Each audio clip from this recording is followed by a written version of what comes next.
No matter how wonderful or how difficult your present situation is right now, we know that, like all things, it's going to pass away.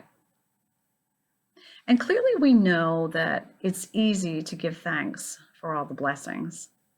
But what about when we are in the middle of bad things? What about when we are in the middle of struggles and trials and pain? It can be very difficult during those times to feel gratitude. Yet God has called us to be grateful for each and every moment, regardless of what it entails. We've been asked to accept the world as God gives it, and we've also been asked to accept it with love. And this acceptance, even though it sounds like a simple act, does not come easily at all.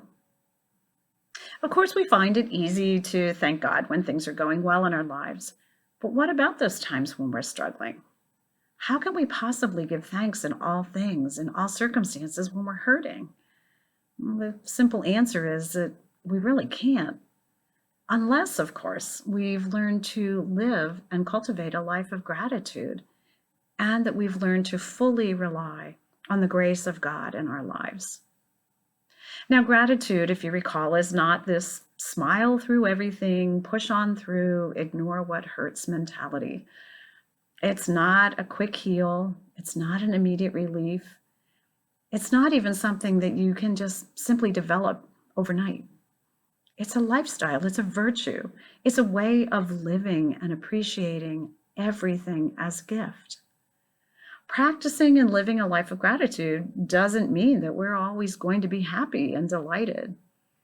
Gratefulness does not make pain go away, but it can help loosen the grip of suffering and loosen the grip of pain in our lives. It can help us to be courageous and pause and savor those moments in our lives that we talked about trying to do in the last video, savoring those things that are true gift from God, regardless of how painful or how joyous they might be. It helps us to be courageous and helps us to take account of our lives, of everything that's going on around us.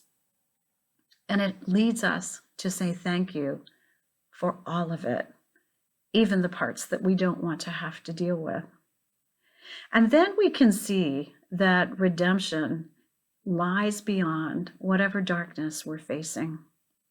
We can understand our ability to endure great sorrow and trauma and to grow in spite of it. Gratitude feeds hope, and hope cannot exist in bitterness and anger and pain. Something's got to go. And what we hope is that hope is the virtue that remains. Giving thanks when you're hurting is something we certainly don't want to have to do, but it's also immensely important because it brings us into a deeper awareness of God's will in our lives. Just like being thankful in times of struggle, obeying God is not always easy, but it is always worthwhile. Now, you don't have to give thanks for the thing that's bothering you or afflicting you, but we can be grateful for God's faithful presence in that time of trial. And if we look at it that way, you might find that thanking God when we're hurting does pretty much make sense. The bad things don't come from God, but with him, we do not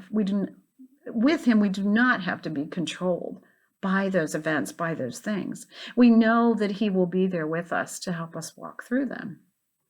So we can give thanks even when it's painful to do so, because we learn to trust him completely. And our Catholic teaching of redemptive suffering brings us to places that make us humble, like a child. And what better place to be than a child in the loving arms of a gentle father? Suffering invites us into a deeper surrender.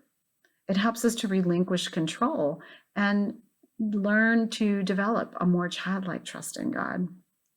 And in this way, we can grow more intimate with him. His pain does have a way of drawing us all closer to God.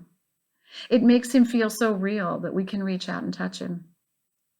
And by going to those places in our lives, we can discover perhaps the many times when we thought of being self-reliant and proud and that that was the way to go, when what we were really doing all along was pushing our own selves further away from God and becoming more attached to the world.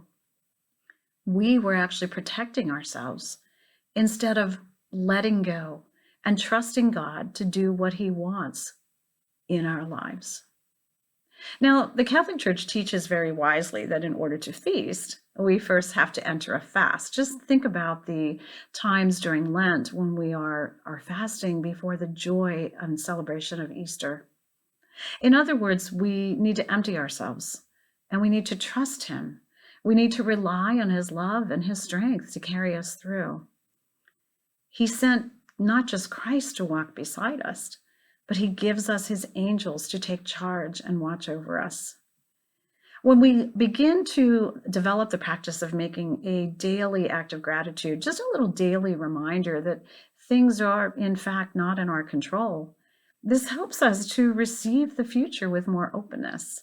It helps us to see the joys and the struggles, the triumphs and the failures, all in the light of God's generous gift in God's providence.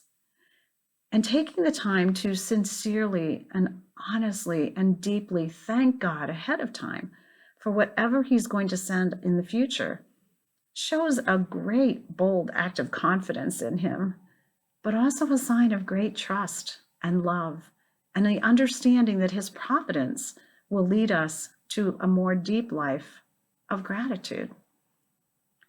Now, it's simply a gift to exist.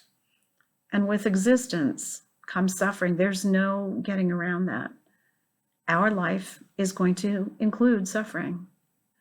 But if we thank God for whatever he chooses to send us, we can then begin to discover the great goodness and the opportunity in all of the situations that arise in our lives, even those of trial, trauma, pain, and sadness. As we read in 1 Thessalonians in chapter 5, rejoice always, pray without ceasing. In all circumstances give thanks, for this is the will of God for you in Christ Jesus. Pray for me, I pray for you, and blessings from St. Elizabeth Ann Seton.